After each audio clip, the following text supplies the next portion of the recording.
ఓ నా ప్రాణమా ఎలా కృంగి ఉన్నావు. చాలాసార్లు మనకున్న ఒక భ్రమ ఏంటంటే కృంగుదల కేవలం బలహీనలకు మాత్రమే వస్తుందని భ్రమపడుతుంటాం. అయితే వాస్తవం చూస్తే గొప్ప గొప్ప విజయాల వెనుకల, గొప్ప గొప్ప బిరుదుల వెనుకల, గొప్ప గొప్ప సాధింపుల వెనుకల, తారా స్థాయికి చేరిన మహానుభావుల వెనుకల ఎంతో గుండె కోత, కన్నీటి యాతన మనం కళ్ళారా చూస్తున్నామన్న సత్యాన్ని మరొకసారి వాక్యంలో దేవుడు చూపిస్తూ ఉన్నాడు. అబ్రహాము జీవితాన్ని మనం గత దినాల్లో చూస్తూ వచ్చాం. 4 రాజులను గెలిచి చెరపట్టబడిన వారిని విడిపించుకొని యుద్ధశూరుడు, రాజులకే రారాజు, మహారాజుగా గెలిచి ఆయన బయలుదేరి వస్తూ ఉన్నాడు. ఆదికాండం 14వ అధ్యాయంలో యుద్ధం గెలిచాడు.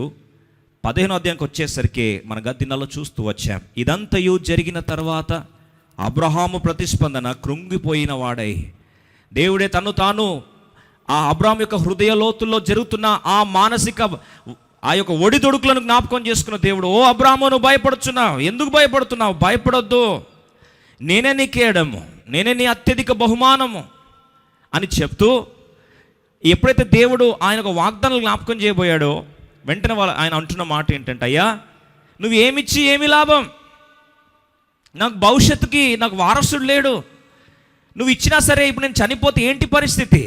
తన మరణం గురించి ఆలోచిస్తున్నాడు. భవిష్యత్తు అంతా అగమ్యగోచరంగా అనిపిస్తూ ఉంది. వారసుడు లేడు, ఎటు వెళ్తుందో దిక్కుతోచని స్థితి. భవిష్యత్ అంతా అగమ్యగోచరంగా చిమ్మ చీకటిగా కనిపిస్తూ ఉంది. తన మీద తనకు ఒకలాంటి అసక్తత భావన మనం చూస్తాం. సాధారణమైన కార్యకలాపాల్లో కూడా ఆసక్తి కోల్పోయాడు. నిరాశ నైరాశ్యంలో మునిగిపోయాడు. ఇట్లాంటి అబ్రహాం అంటాడు, నువ్వేమిచ్చినా ఏమి లాభం అయ్యా, బ్రతికి ఏమి సాధిస్తున్నాను, ఎందుకు బ్రతకాలి, దీనికి విలువ ఏముంది? భవిష్యత్ అంతా ఒక్కసారి శూన్య భావన కలిచి వేస్తున్న ఆ సందర్భంలో ఈ కృంగిపోయిన అబ్రహామును దేవుడు లేవనెత్తాలని ఆశపడ్డాడు. అందుకొరకే ఏలియా జీవితంలో కూడా కర్మేలు పర్వతం మీద విజయం సాధించిన పిమ్మట మహాకృంగుదల పాతాళానికి చేరవేయబడినట్టు మనం చూస్తున్నాం. అందుకొరకే కృంగుదల అనేది ఎవరికి కూడా కృంగుదల నాకు రాదు అని అనుకుంటే అది పెద్ద భ్రమ. Nobody is proof of depression. కృంగుదల నాకు రాదండి, నాది ఉక్కు శరీరము, కొన్నిసార్లు అంటుంటారు కొంతమంది, నాది ఉక్కు మనసు అండి, స్థిరమైన మనసు అండి. ఎవరికైనా సరే వీరులను కూడా కబలిస్తుంది కృంగుదల. అయితే ఈ కృంగుదల మీద విజయాన్ని ఎలా సాధించాలి? ఆదికాండం 15వ అధ్యాయం 5వ వచనం, మరి ఆయన వెలుపలికి అతను తీసుకొని వచ్చి నీవు ఆకాశం వైపు తేరి చూచి నక్షత్రములను లెక్కించుటకు నీ చేతనైతే లెక్కించమని చెప్పి నీ సంతానం అలాగునని చెప్పాను. అబ్రహాము నువ్వు బయటకు రా అంటే బయట వస్తే అంతా చీకటి, రుజువులు ఏం కనపడట్లేదు. ఇప్పుడు ఆ చీకట్లో నుండి ఏం చెప్తున్నాడండి? చీకట్లోంచి పైకి చూడంటే అక్కడ ఏం కనిపిస్తున్నాయి? నక్షత్రాలు కనిపిస్తున్నాయి. అందుకొరకే విశ్వాసమునకు కర్తయు దాన్ని కొనసాగించు వాడిన యేసు వైపు మాత్రమే చూడాలి. అందుకొరకే నీతిమంతులుగా మనం ఎప్పుడైతే విశ్వాసం నుండి వెలిచూపు వైపు వెళ్ళిపోతామో విశ్వాసయాత్రలో చల్లారిపోతున్న సత్యాన్ని దేవుడు జ్ఞాపకం చేస్తున్నాడు.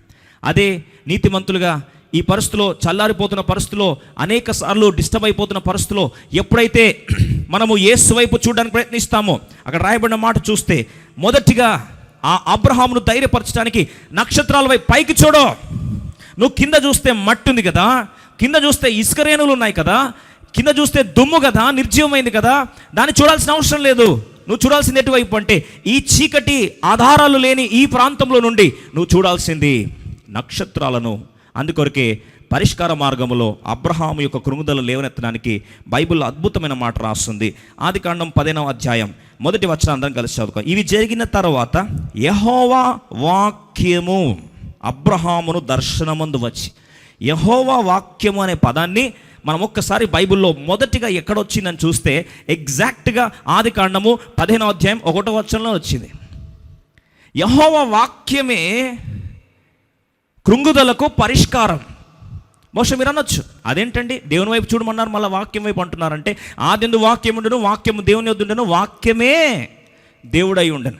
ఇంకో మాటలో చెప్పాలంటే దేవుడు అబ్రహాము కృంగుదలను చూసి ఆ కృంగుదల నుంచి పైకి లేవనెత్తడానికి మొదటిగా తనకిచ్చిన ఆ యొక్క పరిష్కార మార్గంలో చూసినట్లయితే యెహోవా వాక్యము అబ్రహామును దర్శనమందు కనిపించింది.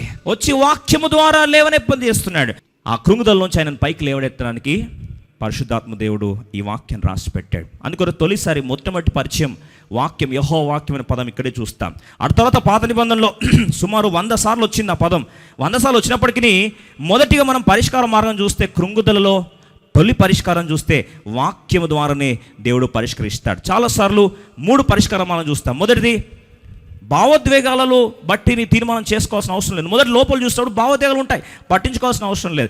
రెండవది, ఆధారాలు ఏవి నీకు సపోర్టింగ్ ఉండకపోవచ్చు, పట్టించుకోవాల్సిన అవసరం లేదు. కానీ మూడోది, నువ్వు పట్టించుకోవాల్సింది ఏంటంటే వాక్యము ఆధారితంగా ఎప్పుడైతే దేవునితో మాట్లాడతాడో, ఒక్కసారి వాక్యము దేవుడు ఇస్తే, మత్తయి సువార్త 5వ అధ్యాయం 18వ వచనంలో అద్భుతమైన మాట రాస్తుంది. భూమియు ఆకాశము గతించిపోయినా గతించిపోతుంది, ఆకాశము భూమియు గతించిపోయినానే కానీ ధర్మశాస్త్రం అంతయు నెరవేరు వరకు, బాగా వినండి, ధర్మశాస్త్రం అంతా నెరవేరు వరకు దాని నుండి ఒక్క పొల్లైనను ఒక్క సున్నా అయినను తప్పిపోదని నిశ్చయముగా మీతో చెప్పుచున్నాను.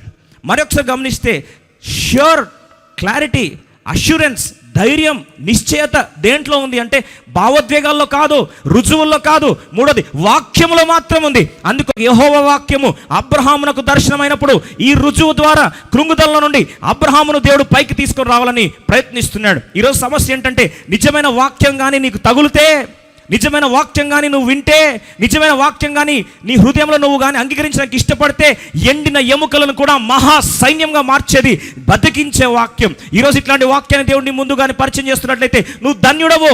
If this word of God can quicken you and bring you back to life, and you are a blessed soul. అందుకొరకే జీవితంలో చాలాసార్లు నిజమైన వాక్యం ఎక్కడుందని చెప్పి ప్రశ్నిస్తున్నప్పుడు నిజమైన వాక్యానికి కొన్ని గుర్తులు ఉన్నాయి. నిజమైన వాక్యము ఏం చేస్తుంది తెలుసా అండి? శూన్యములో ఈ విశ్వాంతరాలము వేలాడుతున్నప్పుడు, చీకటిగాను శూన్యంగాను నిరాకారంగా ఉన్నప్పుడు యెహోవా పలుకగా, ఆయన మాట పలికినప్పుడు శూన్యము కాస్త చక్కగా తీర్చబడింది. చాలా అందముగా, మంచిది, చాలా మంచిది అని ఆది కాండంలో ఆఖరిగా మనం చూస్తాం. ఎప్పుడైతే దేవుని వాక్యం కానీ విడుదల చేయబడుతుందో, ఎండిపోయిన ఎముకలు మహాసైన్యంగా మార్చబడతాయి. దేవుని వాక్యం కానీ విడుదల చేయబడినప్పుడు ఒక అన్యుడైన అబ్రహాము జీవితము విశ్వాస వీరుడిగా మార్చబడుతుంది. చాలాసార్లు ఆత్మీయాత్రలో జీవితాలు ఎందుకు మారట్లేదంటే, సరైన వాక్యం ఇంకా నీకు పరిచయం కాలేదు. A living word of fire can transform your life. ఈరోజు ఎక్కడేసే గొంగడు అక్కడ ఉందంటే కారణం, నిజమైన వాక్యానికి దూరంగా ఉన్నావు. A living powerful word can change your life. ఎండిన ఎముకలు మహాసైన్యంగా మార్చిందే ఒక్క మాట శతాధిపతి అంటాడు, ఒక్క మాట చాలయ్యా, నా దాసుడు బ్రతికిపోతాడు. నిజమైన వాక్యం నేను స్వస్థపరుస్తుంది. నిజమైన వాక్యం ఎండిపోయిన ఎముకలు సైన్యంగా మారుస్తుంది. నిజమైన వాక్యం ఉజ్జీవాన్ని తీసుకొస్తుంది. నిజమైన వాక్యం స్వస్థతను తీసుకొస్తుంది. నిజమైన వాక్యము నీ పాపాన్ని ఉన్నట్టు చూపించి దాన్ని దహించి వేసి నిన్ను పరిశుద్ధునిగా చేస్తుంది. నిజమైన వాక్యము నిన్ను ఆదరిస్తుంది. నిజమైన వాక్యం పరిశుద్ధాత్మ ప్రేరణలో నిన్ను ఓదార్స్తుంది. ఒక్క మాట చాలు, నీ చరిత్రను మారుస్తుంది. ఒక్క వాగ్దానం చాలు, అబ్రహాము జీవితాన్ని మార్చేసింది. ఊరు అనే ఒక అన్య ప్రాంతంలో నుండి బయలుదేరిన ఒక మామూలు వ్యక్తిని చరిత్రలు మార్చే వ్యక్తిగా, ఇంకో మాటలో సువర్ణాక్షరాలతో ఈ యొక్క అబ్రహాము మూల పితరులు రాయబడ్డానికి 3 మతాలకు పునాది వేసే వ్యక్తిగా, తండ్రిగా ఆ స్థాయికి తీసుకొచ్చింది ఒక్క మాట. ప్రియ సోదరి సోదరుడా, ఈరోజు దేవుని నిజమైన వాక్యం దూరం అవుతున్నావా? అందుకొరకు ఒక మాట జ్ఞాపకం చేయాలని ఆశపడుతున్నాను. విశ్వాసము విశ్వాసం విశ్వాసం అని చాలాసార్లు చెప్తాం, కానీ నిజమైన విశ్వాసం ఎప్పుడు వస్తుందంటే వినుట వల్ల వస్తుంది. ఆ క్రీస్తుని గురించిన మాట, నువ్వు నిజమైన వాక్యము ఎప్పుడైతే వింటావో నీలో విశ్వాసము పెంపొందింపజేయబడుతుంది. ఈరోజు విశ్వాసం పెంపొందించజేయబడే వాక్యాన్ని వింటున్నావంటే నువ్వు ధన్యుడవు, సరైన ప్రాంతానికి వచ్చావన్న సత్యాన్ని దేవుడు మరొకసారి జ్ఞాపకం చేస్తున్నాడు. అందుకొరకే దేవుడు వచ్చి అంటున్నాడు, అబ్రామా భయపడొద్దు. అన్ని రకాల భయాలతో భయపడుతున్నావా? మొదటి మాట చూడండి, ఆది కాండం 15వ అధ్యాయం 1వ వచనం. అబ్రామా భయపడకుము, నేను నీకు కేడమును, నీ భద్రత నేనే. అద్భుతమైన సత్యం ఏంటంటే, నేను నీకు భద్రత ఇస్తాను అనట్లేదండి, భద్రత సిబ్బందిని పంపిస్తాను అనట్లేదు. నేనే నీ కేడం, నేనే నీ భద్రత. చాలాసార్లు ఈ సత్యాన్ని అర్థం చేసుకోక భయపడిపోయి ఎప్పుడు ఏం అపాయం పొంచిందని కంగారు పడుతున్న వారు అనేకులు ఉన్నారు. ఈరోజు భయం ద్వారా కృంగుదల వస్తుందా? అభద్రతా భావం నీలో ఉందా? ఎక్కడ అపాయం పొంచిందని చెప్పి కలవరపడుతున్నావా? వాక్య సత్యాన్ని జ్ఞాపకం చేయాలని దేవుడు మరొకసారి ఆశపడుతున్నాడు. అబ్రామా, నేనే నీ కేడం, ఐ యామ్ యువర్ షీల్డ్, నేను భద్రపరిచేది నేనే. అందుకొరకే నూతన నిబంధన మనం చూస్తే, చూడుము నా అరచేతిలో నేను చెక్కుని ఉన్నాను, నిన్ను ముట్టువాడు నా కనుగుడ్డు ముట్టినవాడు. ఎంతటి ప్రొటెక్షన్ అండి. వెంటనే ప్రతిస్పందించే అవయవం మన ముఖములో కానీ శరీరంలో ఏది తెలుసా అండి? కనుగుడ్డు. వెంటనే కనురెప్పలు వెంటనే క్లోజ్ చేసుకుంటే, ఎవరైనా వస్తే కంటే కళ్ళు క్లోజ్ అయిపోతాయి. నిన్ను ముట్టువాడు నా కనుగుడ్డును ముట్టివాడు. ఇంతటి ప్రొటెక్షన్లో అందుకొరకే తన దూతలను ఆజ్ఞాపించి తను ఏ విధంగా భద్రపరుస్తున్న 34వ కీర్తనలో ఆ దావీదు బాధతప్త హృదయముతో తన భయాందోళన వాతావరణంలో సౌలుకు భయపడి పారిపోతున్న ఆ దావీదు 34వ కీర్తనలకు వచ్చాడు. ఆ 34 కీర్తనలో 7వ వచనంలో అంటాడు, ఆయన అంటాడు, యెహోవా యందు భయభక్తులు గల వారి చుట్టూ ఆయన దూత కావలి ఉండి వారిని రక్షించును. ఇదయ్యా నా భద్రత. అనుభవించిన వ్యక్తి చుట్టంతా ప్రళయం పొంచున్నప్పుడు దావీదు జీవితంలో అనుభవించిన సత్యాన్ని దావీదు జ్ఞాపకం చేశాడు. ప్రియ మిత్రమా, ఈరోజు ప్రశ్న ఏంటంటే, దేవుని వాక్యం నేను ధైర్యపరుస్తుంది. అందుకొరకు ప్రభు అన్నాడు, భయపడుతున్న పరిస్థితిలో భయాందోళన వాతావరణం వెళ్తున్నప్పుడు భయపడొద్దు అబ్రామా. ఇంకో మాటలో చెప్పాలంటే మొట్టమొదటిసారిగా దేవుని వాక్యం పరిచయమైంది అక్కడే. ఆ దేవుని వాక్యం ఎప్పుడైతే పరిచయం అవుతుందో అదే గొప్ప ధననిధి. The biggest treasure in your life is the word of God. దేవుని వాక్యము నీ జీవితంలో అతి గొప్ప ధననిధి. ఒక్క మాట చరిత్రలు మారిస్తే, మరి దేవుని యొక్క దివ్య గ్రంథం నీ చేతిలో ఉంటే నీ జీవితం ఇంకెంత ధన్యమైంది. ఒక్క వాగ్దానం, సంవత్సరంలో ఒక వాగ్దానం పట్టుకొని వెళ్ళాడతావే. ప్రతిరోజు వాగ్దానాల ధనాగార పుట్టైన బైబిల్లో ఒక్కొక్క రోజు నీకు వాగ్దానాలు వర్షాన్ని కురిపిస్తుంటే ఎంత ధన్యుడవు నువ్వు. How blessed you are. అర్థం చేసుకో ఈ సత్యాన్ని. అందుకొరకే దేవుని వాక్యంలో దేవుడు వాక్యం ద్వారా అబ్రాం బలపరుస్తుంటున్నాడు. భయపడదు అబ్రామా, నేనే నీ కేడం. రెండో మాట చూస్తామా, చాలా ప్రాముఖ్యమైనది. నీ బహుమానము అత్యధిక మగునని చెప్పాను. నేనే నీకు బహుమానము, నీ బహుమానం అత్యధిక మగును. ఇంగ్లీష్ రాస్తుంది, ఐ ఆమ్ దై ఎక్సీడింగ్ గ్రేట్ రివార్డ్. అంటే నీకు బహుమానం. మొదటి భద్రత, రెండోది బహుమానం. అంటే మన జీవితంలో బ్రతకడానికి ఏం కావాలండి? ప్రొటెక్షన్ కావాలి. ప్రస్తుతం కోవిడ్లో ఉన్నాం, చుట్టూ భద్రత కావాలి. రెండోది పోషణ కావాలి, బహుమానం కావాలి, శాలరీ కావాలి, ఇన్కమ్ కావాలి. ఉంటే చాలు. ఈ రెండు ఉంటే చాలు అంటాం కదా. ప్రతి రాజు కూడా వాగ్దానం చేసి ఇదే, నీకు భద్రత ఇస్తాను, నీకు ఇన్కమ్ ఇస్తాను, ఇది ఇస్తే చాలు అంటాం. పెన్షన్లు కానీ, భద్రతలు కానీ, ప్రొటెక్షన్ కానీ, బీమా, ఇవన్నీ చూస్తే ప్రొటెక్షన్ ఒకటి, రెండోది ప్రొవిజన్. రెండే పదాలు. దేవుడు అంటున్నాడు, అబ్రామా నీ భయం నాకు అర్థమైంది. మొదటిది భద్రత, రెండోది బహుమానం. భయపడిపోతున్నావు, నీకు భద్రత ఇస్తాను, ప్రొటెక్షన్ ఇస్తాను. రెండోది ప్రొవిజన్ ఇస్తా. ఏంటి? నేను బహుమానం ఇస్తాను. నేనే నీకు బహుమానం అయిపోతా. I will become your reward. నేనే నీకు బహుమానం అయిపోతా. చాలా అర్థం ఉందండి. ఐ యామ్ యువర్ రివార్డ్కి ఐ విల్ గివ్ యూ రివార్డ్కి చాలా తేడా ఉంది.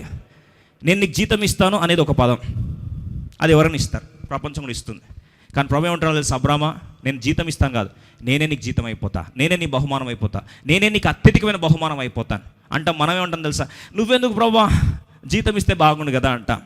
కానీ ఈరోజు ఈ సత్యం అర్థం చేసుకోక చాలాసార్లు దేవుని బిడ్డలుగా మనం దేవుని గాయపరుస్తున్నాం. విశ్వాసయాత్రలో సంపూర్ణతలోకి వెళ్లకుండా సతమతమవుతూ చాలాసార్లు కృంగిపోవడం గల ప్రధాన కారణాన్ని దేవుడు మరొకసారి జ్ఞాపకం చేస్తున్నాడు. ఈరోజు ప్రియమిత్రమా, ఈ సత్యాన్ని జ్ఞాపకం చేసి ముందుకెళ్ళాలని ఆశపడతా ఉన్నాను. చాలాసార్లు నీకేం కావాలి అని అంటే నాకు బహుమానం కావాలంటావు, మంచిదే. నీకేం కావాలంటే నాకు దానం కావాలి. కానీ ప్రభు అంటున్నాడు, నీకు దాత కావాలా, దానం కావాలా? అబ్రహాంకి దానం ఏంటి అంటే ఇస్సాకు కుమారుడు కావాలి. అబ్రహామా నీకు దానం కుమారుడు కావాలి. అప్పుడు అబ్రహాంతో ప్రభు అంటున్నాడు, నేనే నీకు దానం అయిపోతా, నేనే నీ బహుమానం అవుతా. ఈరోజు ఆ సత్యంగా అర్థం చేసుకోకపోతే ఎక్కడ లేని కలవరం అనుకుంటుంది. చాలాసార్లు వస్తువులు కావాలి, శాలరీ కావాలి, కొన్నిసార్లు వ్యక్తులు కావాలి, ఇవి కావాలి, అది కావాలని చెప్పి ప్రయత్నిస్తుంటాం. తప్పు లేదు. కానీ బైబిల్లో మనం ఆరాధించే దేవుడు మనకు జ్ఞాపకం చేసే సత్యం ఏంటంటే, నీకు దాత కావాలా, దానం కావాలా? You want the giver or you want the gift? You want the presence of God or you want the presents?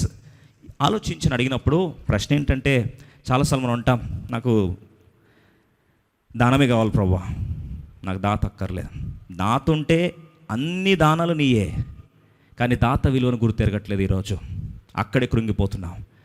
ప్రపంచాన్ని విశ్వాంతన సృష్టించిన సృష్టికర్త ఈ దేవుడే నా దానం అయిపోతే, if he becomes my reward, అత్యధికమైపోతుంది నా బహుమానం. ఇంకా దానికి నేను కంగారు ఉండదు. నా జీతానికి నేను ఆలోచించాల్సిన అవసరం లేదు, నా భవిష్యత్తు శాలరీ గురించి ఆలోచించాల్సిన అవసరం లేదు. ఆయనే నా దానం అయితే ప్రపంచంలో ధనవంతుడు వాడే. ప్రపంచంలో అత్యధిక కోటీశ్వరుడు ధనవంతుడు ఎవరు తెలుసా అండి?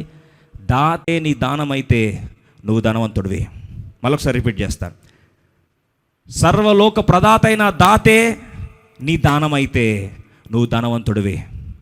ప్రపంచంలో ధనవంతుడు ఎవరు తెలుసా అండి? కోటీశ్వరుడు, డబ్బులో లెక్క పెట్టుకోవడానికి కష్టపడలేనంత డబ్బులు, లెక్క పెట్టడానికి కూడా కష్టపడేంత డబ్బులు ఉన్నోడు ధనవంతుడు కాదు. ప్రపంచంలో ఇవన్నీ వెళ్ళిపోయి, అందుకొరకు భూమి ధనాకర్షం అందున్న సమస్తం గతించిపోతాయి. పోవట్లేదా అండి?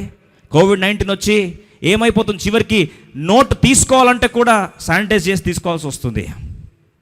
ప్రాణం పోతే ఒక సర్వలోకం సంపాదించుకొని ప్రాణం పోటుకి ఏం ప్రయోజనం?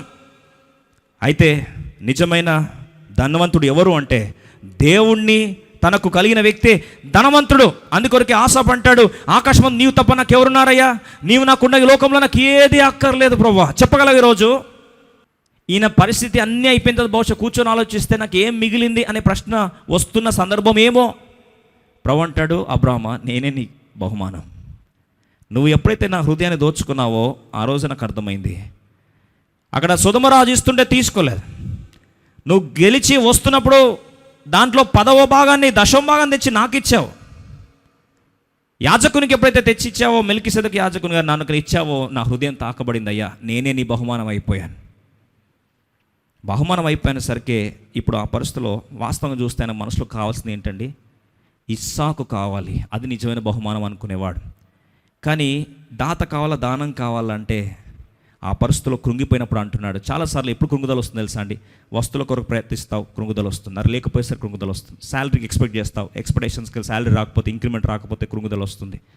అదే కానీ దేవుడే నా బహుమానం అని ఆలోచించిన వ్యక్తికి ఎప్పుడు కృంగుదల ఉండదని సత్యాన్ని దేవుడు మరొకసారి జ్ఞాపకం చేస్తున్నాడు. ఈరోజు ఒక ప్రశ్న అడుగుతున్నాను. ఈరోజు ఎక్స్పెక్ట్ చేసినంత రాలేదని చెప్పి, అంత రిటర్న్స్ రాలేదని ఈరోజు కృంగిపోయినావా? దేవుడు జ్ఞాపకం చేస్తున్నాడు. దాత కావాలా, దానం కావాలా? దాత మీదే నీ లక్ష్యం పెట్టుకుంటే నువ్వు కంగారు పడవు, కృంగిపోవు. ఎందుకంటే దేవుడే నీ అత్యధిక బహుమానం అవుతాడు. దేవుడే నీతో ఉంటే నీ అంత ధనవంతుడు ప్రపంచం ఇంకెవడు లేడో. ఇప్పుడు తర్వాత మనందరికీ బాగా పరిచయం. ఇస్సాకుని దేవుడు ఇచ్చాడు. ఇస్సాకుని ఇచ్చిన తర్వాత అదే ఇస్సాకుని ఇచ్చిన దేవుడు ఎప్పుడు ఇచ్చాడు బాగా అర్థం చేసుకుందాం. మనసు వస్తువుల మీద ఉన్నంత వరకు దేవుడు అబ్రహాముకి ఇస్సాకుని ఇవ్వలేదు. అబ్రహాం జీవితంలో 12వ అధ్యాయంలో దేవుడు పిలిచాడు. 12వ పిలిచినప్పుడు 75 సంవత్సరాల వయసు గలవాడు అబ్రహాం. ఈ 75 సంవత్సరాల వయసు గల అబ్రహాము ఎప్పుడైతే ఆ యాత్రను ఆరంభించాడో దేవుడు మాట్లాడిన మాట చూపిస్తాను. ఆదికాండం 12వ అధ్యాయం మొదటి 3 వచనాలు. యెహోవా నీవు లేచి నీ దేశం నుండి, నీ బంధువుల యొద్ద నుండి, నీ తండ్రి ఇంటి నుండి బయలుదేరి నేను నీకు చూపించు దేశంలోకి వెళ్ళుము. నిన్ను గొప్ప జనగా చేసి నిన్ను ఆశీర్వదించి నీ నామమును గొప్ప చేయుదును, నీవు ఆశీర్వాదంగా ఉందువు. అన్ని భవిష్యత్ వచనాలు చూడండి. మొదటి నిబంధన మనం 12వ అధ్యాయంలో చూస్తాం. ఫస్ట్ కవనెంట్, నిన్ను ఆశీర్వించు వారిని ఆశీర్వించేద్దను, దేశించు వారిని శపించేద్దను. ఆశ్రయించబడునని అబ్రహాముతో అనగా యెహోవా అతనితో చెప్పిన ప్రకారం అబ్రహాము వెళ్ళాను. బాగా వినండి. చేస్తాను అని భవిష్యత్తును ఉద్దేశించి మొదటి నిబంధన చేశాడు 75 సంవత్సరాల వయసులో. ఆ మాట విన్న వెంటనే ధైర్యపరచబడ్డాడు, అడుగులేస్తూ వెళ్ళిపోయాడు. అసలు సందేహించలేదు. స్థిరమైన భవిష్యత్తులో నుండి అస్థిరమైన భవిష్యత్తులోకి వెళ్ళిపోయాడు. వాగ్దాన దేశం వైపు అడుగులు వేసుకుంటూ వెళ్ళిపోయాడు. విశ్వాసయాత్రలో అద్భుతమైన ఆరంభం. 10 సంవత్సరాలు ఆలస్యమైంది. 85వ సంవత్సరం వచ్చింది. ఆదికాండం 15వ అధ్యాయంకి వచ్చేసరికి ఇప్పుడు నిజంగా కృంగిపోయినప్పుడు ప్రభువు తన కృంగుదల్లో అద్భుతమైన సత్యాన్ని జ్ఞాపకం చేస్తున్నాడు. ఈరోజు కృంగిపోయినావా? వాగ్దానం నెరవేరలేదని, ఇంకా వాగ్దానాల యొక్క రుచి చూడలేదని బాధపడుతున్నావా? అద్భుతమైన సత్యాన్ని ఆదికాండము 15వ అధ్యాయం 18వ వచనాన్ని అందరం కలిసి చదువుదాం. ఆ దినమందే యెహోవా ఐగుప్తు నది మొదలుకొని గొప్ప నది అయిన యూఫ్రటీసు నది వరకు ఈ దేశమును అనగా 19:21 అని రాసి, కెనీయులు, కెనిజీలు, కద్మోనీయులు, హిత్తీయులు, పెరిజీలు, రెఫాయిములు, అమోరీలు, కనానీయులు, గిర్గాషీలు, యబూసీలను నీ సంతానమునకు ఇచ్చేసాను ఆల్రెడీ. అబ్రాహాముతో నిబంధన చేశాను. I have given this. అదేంటండి? 12వ అధ్యాయంలో చేస్తాను అన్నప్పుడు అడుగులు బాగా ఆరంభించాడు. ఇప్పుడు కృంగిపోయినప్పుడు దేవుడు జ్ఞాపకం చేస్తున్న మాట ఏం తెలుసా? ఇచ్చేసి ఉన్నాను. I have already done it. ఎంత అద్భుతమైన ధైర్యం కదండి. దేవుడు నీకు వాగ్దానాలు ఇస్తే, నిబంధన చేస్తే ఇట్ ఈస్ ఆల్రెడీ డన్. ఓ ఇర్మియా, గర్భములోనే పిండంగా రూపించబడక మునిపే ప్రవక్తగా నిన్ను ఏర్పరచుకొని ఉన్నాను, నియమించి తిని అంటే అయిపోయింది అంతే. Once God has made a covenant, it is done. అయిపోయింది. ఓ అపోస్తలుడైన పౌలు, నువ్వు సౌలా, నేను పౌలుగా మారుస్తాను, అన్యజనులకు నేను దీపస్తంభంగా నేను ఏర్పరచుకున్నాను, అన్యజనులకు అపోస్తలుగా ఏర్పరచుకున్నాను అంటే ఒక్కసారి అంటే అయిపోయింది. జీవిత కాలం అంతా అన్యజనులకు అపోస్తలు అయిపోయాడు. ఓ పేతురు రా, మనుషుల పట్ల జాలర నేను చేస్తాను, రా నన్ను వెంబడించినప్పుడు మనుషుల పట్ల జాలర చేసి పడేశాడు. ఒక్కసారి ఆలోచిస్తే దేవుని కార్యాలు కానీ జ్ఞాపకం చేసుకోవడానికి ప్రయత్నిస్తే ఒక్కసారి దేవుడు నిబంధన చేస్తే అది అయిపోయింది. ఒక్కసారి కానీ దేవుడు ఇచ్చాడు మాట అంటే అది అయిపోయింది, ఇట్ ఇస్ డన్. ఏం జరిగిందో చూడండి. 2 కొరింథీ 1వ అధ్యాయం 20వ వచనంలో చూస్తే, దేవుని వాగ్దానములు ఎన్ని అయినను అన్నియు క్రీస్తునందు అవునన్నట్టుగానే, క్రీస్తునందు అవును అన్నట్టుగానే ఉన్నవి గనుక మన ద్వారా దేవునికి మహిమ కలుగుటకై అవి ఆయన వలన నిశ్చయములై ఉన్నవి. Done, established, it is settled matter.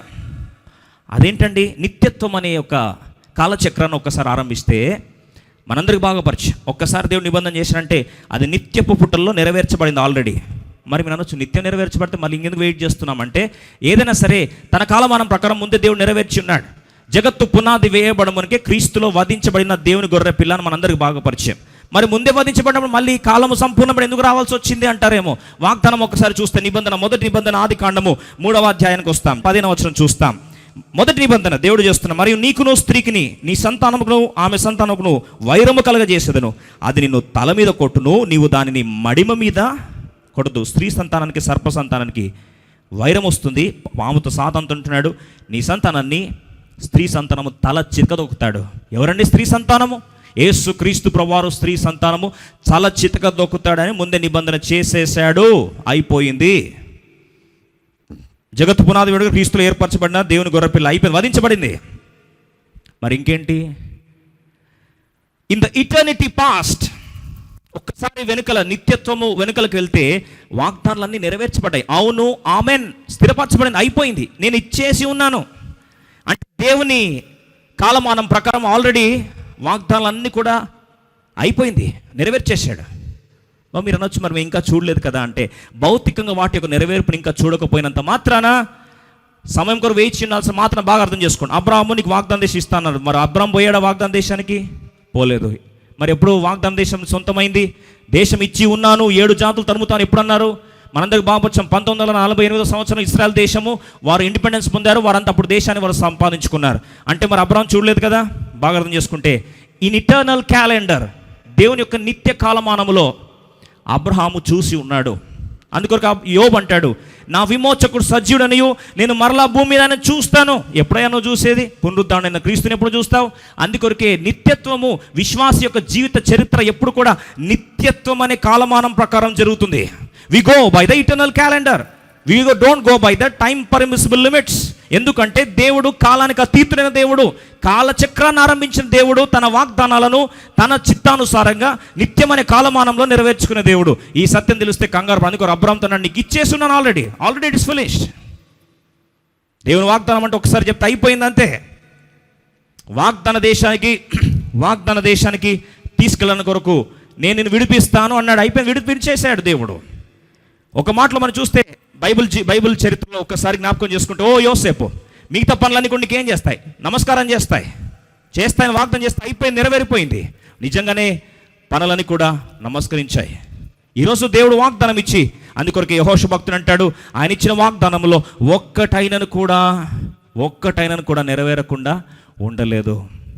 ఇంత స్థిరమైన పునాది మీద నిలబడ్డప్పుడు, already I have given it అని చెప్పినప్పుడు, 85 సంవత్సరాల వయసులో ఆదికాండం 15వ అధ్యాయంలో ఈ వాగ్దానం దేవుడు స్థిరపరిచాడు. 2వ నిబంధన. అయితే బాగా గమనించాడు, 3వ నిబంధన ఎప్పుడు చేశాడు తెలుసా? ఆదికాండము 17వ అధ్యాయం. ఈ ఆఖరి మాట చూసుకొని ముగించుకుందాం. అబ్రహాము 99 ఏండ్ల వాడైనప్పుడు యెహోవా అతనికి ప్రత్యక్షమై, నేను సర్వశక్తి గల దేవుడను, నా సన్నిధిని నడుచుచు నిందారహితమై ఉండుము. Abram, walk before me and be thou perfect. బాగా వినండి. అబ్రామ్గానే ఉన్నాడు, అసంపూర్ణుడుగానే ఉన్నాడు. పర్ఫెక్షన్ తన జీవితంలో లేదు. ప్రభు జ్ఞాపకం చేసి అంటాడు, అబ్రామ 99 సంవత్సరాల వయసు వచ్చింది. 75లో స్టార్ట్ అయింది, మొదటి నిబంధన ఇచ్చాను. 85లో 2వ నిబంధన 15వ అధ్యాయంలో ఇచ్చేసున్నానని చెప్పాను. అయినా విశ్వాసయాత్రలో ఇంకా నేను పర్ఫెక్షన్ నీ నుంచి నేను పొందాలని ఆశపడుతున్నాను. ఆ సంపూర్ణత వచ్చినప్పుడే దీన్ని నెరవేర్పు నువ్వు చూస్తావు. ఏంటి సంపూర్ణత? 99 సంవత్సరాల వయసులో జవసత్వాలు ఉడికిపోయి మృతతుల్యం అయిపోయి చచ్చిపోయాననుకున్న ఈ పరిస్థితిలో ఇప్పుడు నాకు దానం ముఖ్యం కాదు, దాతే ముఖ్యం. నిందా రైతుడుగా ఉండి పర్ఫెక్ట్గా ఉండాలని ఆశపడుతున్నా అని ఎప్పుడైతే అన్నాడో అప్పుడు 3వ నిబంధన 17వ అధ్యాయంలో అందరం కలిసి 5వ వచనం, మరియు ఇక మీదట నీ పేరు అబ్రాము అనబడదు, నిన్ను అనేక జనములకు తండ్రినిగా నియమించితిని గనుక నీ పేరు అబ్రహాము. అనేక జనులకు తండ్రిగా అవ్వాలంటే అబ్రహాముగా మార్చబడాలి.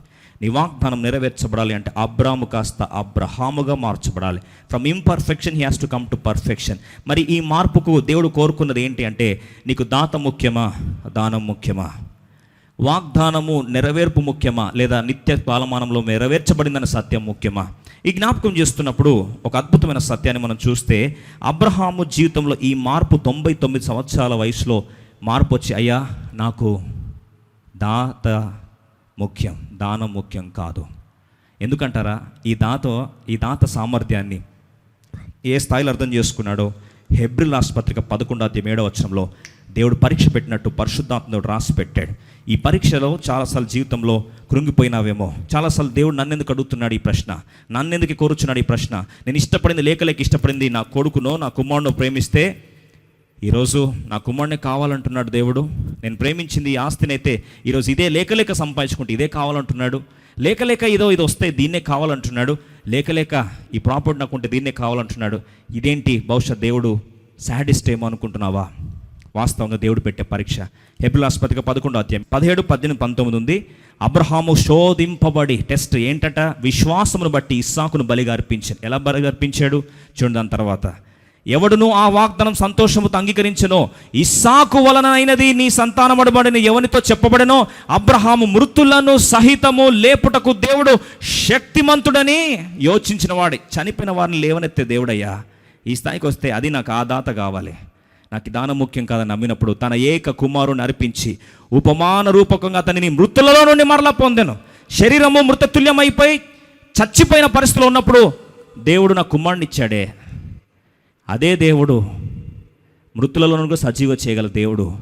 ఆ దాతే నాకు కావాలి, కానీ ఈ దానం మీద ఎప్పుడు నాకు మనసు లేదు. ఈరోజు ప్రియమిత్రమా, నీ మనసు ఆస్తి మీద ఉంటే అది పోతే బాధపడతావు. నీ మనసు బంధువుల మీద ఉంటే బంధువులు దూరం అయితే బాధపడతావు. నీ మనసు ఒకవేళ వ్యక్తుల మీద ఉంటే వారు దూరం అయితే నువ్వు బాధపడతావు. అబ్రాహాముని ఏ స్థాయికి తీసుకొచ్చాడు దేవుడు అంటే, మనసు ఇస్సాకు నుండి ఇస్సాకునిచ్చిన దేవుని వైపు మరల్చబడినప్పుడు యు ఆర్ పర్ఫెక్ట్. కుమారుడితో మారిపోతావేమని పరీక్ష పెట్టాడు 22వ అధ్యాయం. అబ్రాహాము, నువ్వు ప్రేమించిన నీ ఏక కుమారుని తీసుకొని రా, నాకు బలిచ్చు. అడుగులేస్తూ వెళ్తున్నప్పుడు అబ్రాహాము నా మీద ఒకటే మాట, 5వ వచనంలో అంటాడు, నేను ఈ పిల్లవాడు వెళ్ళి మేము ప్రభుని ఆరాధించి తిరిగి వచ్చేదాము, తిరిగి వస్తాము అంటున్నాడు. వస్తాను అనలేదు. విశ్వాసం ఉన్న వ్యక్తికి తెలుసు, కుమారుని చంపేసినా సరే, చచ్చిపోయిన నాలో నుంచి కుమారుని తీసుకొచ్చిన దేవుడు రేపు ఆ కుమారుని చంపితే కూడా తిరిగి బ్రతికించే సమర్థుడు, మృతులను సజ్జులుగా చేయ దేవుడని నమ్ముచున్నాను. ఆ స్థాయికి వచ్చేసరికి, అబ్రామా నేను నీకు ఇంపార్టెంటా, కుమారుడు ఇంపార్టెంట్ అంటే, ప్రభు ఆకాశం నీవు తప్ప నాకు నువ్వే నాకు కావాలని ఎలా చెప్పావయ్యా? కుమారుడు మీద ఆస్తి రాలేదు, దానం మీద నీ మనసు పోలేదు, దాత మీద ఉంది. కాబట్టి విస్తృతంగా నేను ఆశీర్వదిస్తా. దేశాలు నీ మీద నీ ద్వారా ఆశీర్వదింపబడతాయి.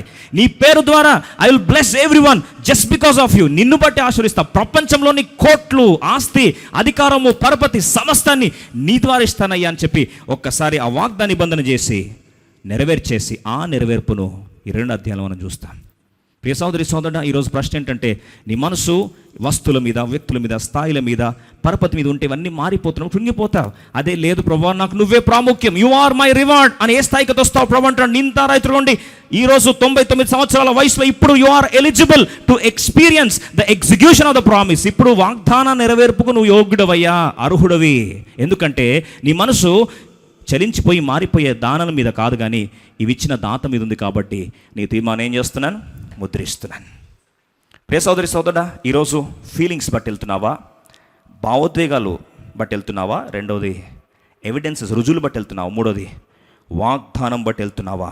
వాగ్దానం చేసిన వాడు నమ్మదగిన వాడు, ఈ మాట మీద నిలబడతానంతే అని బయలుదేరినప్పుడు ఆ వాగ్దానానికి గ్యారంటీ ఏంటంటే, హెబ్రీ 6:13 అంటాడు, ఇంకా తనకంటే గొప్ప పేరు ఏది లేదు కనుక చివరికి దేవదేవుడే అబ్రాహామును ఆశీర్వదించడానికి తన మీద ఒట్టేసి చెప్తున్నాడు. ఈరోజు వాగ్దానం అంతా దేవుని మీద ఒట్టేసి రాయబడిన ఈ వాగ్దానానికి ఎంత ధైర్యం ఉంటుంది? ఇచ్చి ఉన్నాను, ఆల్రెడీ నెరవేర్చబడింది. ఎప్పుడైతే వాగ్దానం నెరవేర్చబడిందని నమ్ముతామో ఆ నమ్మిన వ్యక్తి దేవుని యొక్క నిబంధనను ఎప్పుడైతే స్థిరపరచబడిన వ్యక్తి మూడోసారి 75వ సంవత్సరాల్లో ఒక నిబంధన, 85లో రెండో నిబంధన, 99లో మూడో నిబంధన ఖరారైంది. కుమారునిచ్చాడు. 99 సంవత్సరాల వయసులో నిందరైతు రుణమన్నాడు. పరీక్ష పెట్టాడు. ఆ పరీక్షలో పాస్ అయ్యాడు. కృంగుదల నుండి అద్భుతమైన విజయదుంది మోగిస్తూ ఆ విశ్వాస యాత్రలో ఈరోజు అబ్రాహాము నీతో నాతో మాట్లాడుతున్నాడు. ఈరోజు ప్రశ్న, అబ్రాహామా భయపడొద్దు, నేనే నీ భద్రత, నేనే నీ బహుమానం. ప్రశ్న ప్రభడుతున్నప్పుడు నీకు దానం కావాలా, నేనే నీకు కావాలా? ఈరోజు ఈ సత్యాన్ని చెప్పడానికి నిజంగా నీకు ఆశ ఉంటే, ప్రభా నీ వాగ్దానం, నీ మాట నువ్వే నాకు కావాలని అయితే చెప్పగలుగుతావో ఈరోజు ప్రపంచంలో ధనవంతుడు నువ్వే. అందుకొరకే మన విశ్వాస స్థాయి ఏ స్థాయిలో ఉంటుందో మన జీవితం కూడా అదే స్థాయిలో ఉంటుంది. కళ్ళు మూసుకుందాం, ప్రార్థన చేసుకుందాం. కళ్ళు మూసుకుందాం, ప్రార్థన చేసుకుందాం. ఈ సందర్భంలో హృదయాలు ప్రభువుకు సమర్పించుకొని చిన్న ప్రార్థనతో మన హృదయాలు ప్రభువుకు సమర్పించుకుందాం. ఈరోజు దాత కావాలా, దానం కావాలా? భద్రత ఇతరుల మీద కోరుచున్నావా? దేవుడే నీ భద్రత కావాలని ఆశపడుచున్నావా? వాగ్దానాలు నెరవేర్చబోతున్నాడు అంటున్నావా? వాగ్దానం నెరవేర్చబడినవి అవును ఆమెను అంటున్నావా? 3 అనుభూతులను ప్రభు తీసుకొచ్చాడు. హృదయాలు ప్రభు ఎంత కుమ్మరించుకుందాం. దేవుడు వాక్యాన్ని నీ జీవితాన్ని స్థిరపరిచి వాక్యం వైపు చూసినప్పుడు నీ జీవితం మార్చబడుతుంది. చలించిపోయే వాటి మీద, భావోద్వేగాల మీద కాదు, రుజుల మీద కాదు, భూమి ఆకాశం గతించిపోని వాక్యం మీద ఆధారపడితే కృంగుదల నుంచి బయటకు వస్తావు. Look unto the promises of God and word of God. నువ్వు ఎక్కడున్నా సరే హృదయాలు ప్రభుకు సమర్పించుకుందాం, ప్రార్థన చేసుకుందాం. ప్రేమల పరలోకపు తండ్రి, నమ్మదేం దేవా, ఈ ఉదయకాల సందర్భంలో మాతో మాట్లాడిన మీ మాటల కొరకు చెల్లిస్తున్నాం. అవును ప్రభువా, అనేక సార్లు మా జీవితాల్లో మేము వాక్యానికి ప్రథమ స్థానం ఇవ్వని జీవితాలు, భావోద్వేగాలకు ఇస్తున్నాం, ఎమోషన్స్కి ఇస్తున్నాం, ఫీలింగ్స్కి ఇస్తున్నాం, ఎవిడెన్సెస్కి ఇస్తున్నాం, రుజువులకు ఇస్తున్నాం, సుఖమైన సమాచారాలకు ఇస్తున్నాం, కానీ నీ వాక్యానికి ప్రాధాన్యత ఇవ్వలేని దుర్భరమైన స్థితిలో ఉన్నాం. అందుకొరికి మా జీవితాలు ఓడిపోయినా నీ వాక్యం గణపరిస్తే నీ గణపరచువని మీ గణపరిచి దేవుడు. అబ్రామా భయపడదు అంటే నువ్వు నిజంగా భయాన్ని తొలగించావు, తన కేడమయ్యావు, తన బహుమానం అత్యధికం చేసావు, వాగ్దానం స్థిరపరిచి నెరవేర్చిన నిబంధనను స్థాపించుకున్నావు మా జీవితాల్లో. అవును తండ్రి, ఇటర్నిటీ పాస్ట్లో మా ప్రతి వాగ్దానం నెరవేర్చబడి ఉన్నది. అవును ఆమెన్, నెరవేర్చబడింది. యుద్ధం మీరు గెలిచేశారు, మేము కేవలం నిలబడి యుద్ధాన్ని మాత్రం మేము పోరాడాలి, గెలుపు మీరు ఇచ్చేశారన్న సత్యాన్ని మేము నమ్ముటకు సహాయపడమని కోరుచున్నాం. మీరు ఒక్కసారి ఏర్పరచుకున్నప్పుడు మీ నిత్యమైన వాగ్దానాలను నెరవేర్చుకునే దేవుడు అని మరొకసారి స్తుతిస్తున్నాం. అనేక సార్లు మా జీవితాలు కలవరపడిపోయి కృంగిపోయి చల్లారిపోయినప్పుడు అబ్రహామును స్థిరపరిచి మహానాయకునిగా విశ్వాస మూలపిత్రుడిగా మీరు స్థాపించి నిందారాయితుడిగా పర్ఫెక్ట్గా మీరు స్థాపించినప్పుడు మా జీవితాల వల్ల మార్చబడాలని ఆశపడుచుండగా ఎవరైతే ప్రియులు తీర్మానం చేసుకుంటున్నారో వారి తీర్మానం ముద్రించండి. మాకు దానం ముఖ్యం కాదు, దాత ముఖ్యం. We don't want the gifts but we want the giver అని హృదయం అంతా తండ్రి మనస్ఫూర్తిగా నేను ప్రేమించినట్లు తండ్రి పూర్ణాత్మతో, పూర్ణ శక్తితో, పూర్ణ బలముతో దేవుడని యెహోవాను ప్రేమించినప్పుడు ఆ మొదటి ఆజ్ఞ నెరవేర్చబడినప్పుడు తండ్రి మీ చిత్తానుసారంగా ఎవరైతే మిమ్మల్ని గణపరచాలని ఆశపడుతున్నారో వారి జీవితాలు మీరు స్థిరపరచమని కోరుచు. ఈ వాక్యాన్ని స్థిరపరిచి తండ్రి హృదయాలు ఆశీర్వదించమని కోరుచున్నాం. తండ్రి ఎవరైతే ప్రశ్నలతో వచ్చారో ప్రశ్నలకు జవాబు పొందుదురుగాక, ఎవరైతే అనుమానాలతో వచ్చారో అనుమానాలు నివృత్తగును గాక, సందేహంతో ఉన్న వారికి సందేహం తొలగించబడును గాక, తండ్రి అస్వస్థ ఉన్న వారు స్వస్థత పొందుదురుగాక. తండ్రి ఎవరైతే విశ్వాసం చల్లారిపోయి ఉన్నారో వారి విశ్వాసాన్ని స్థిరపరచమని పిల్లలందరినీ మీ చేతికి అప్పగిస్తూ కృపాహస్తాలకు నీ యొక్క స్థిరమైన నిశ్చలమైన నీ వాక్యం నాకు అప్పగించుకొనొచ్చు తండ్రి. ఈ వాక్యం లైవ్లో వింటున్న ప్రతి ఒక్కరి ఆత్మీయ, మానసిక, భౌతిక జీవితాలు స్థిరపరిచి వాక్యం ద్వారా కట్టి తండ్రి విడుదలను, విజయమును దయచేయమని కోరుచు. కృంగుదల మీద అద్భుతమైన విజయాన్ని వారి జీవితంలో సొంతం చేసుకున్నటకు, వాక్యము బట్టి జీవితాలు కట్టుకున్నటకు సహాయపడమని, ప్రాణాత్మ దేహములు కీళ్లను సైతం చొచ్చుకొని వెళ్ళటకు సహాయపడమని కోరుచు. యేసు నామములో ప్రార్థిస్తున్నాం తండ్రి, ఆమెన్. తండ్రి దేవుని ప్రేమ, కుమారుని యేసుక్రీస్తు యొక్క కృప, పరిశుద్ధాత్మ దేవునికి అన్యోన్య సహవాసం ఇప్పుడు ఇక మీదట మనందరితో ఉండి అంతవరకు విశ్వాసంలో స్థిరపరిచి కొనసాగింపజేయునుగాక. ఆమెన్.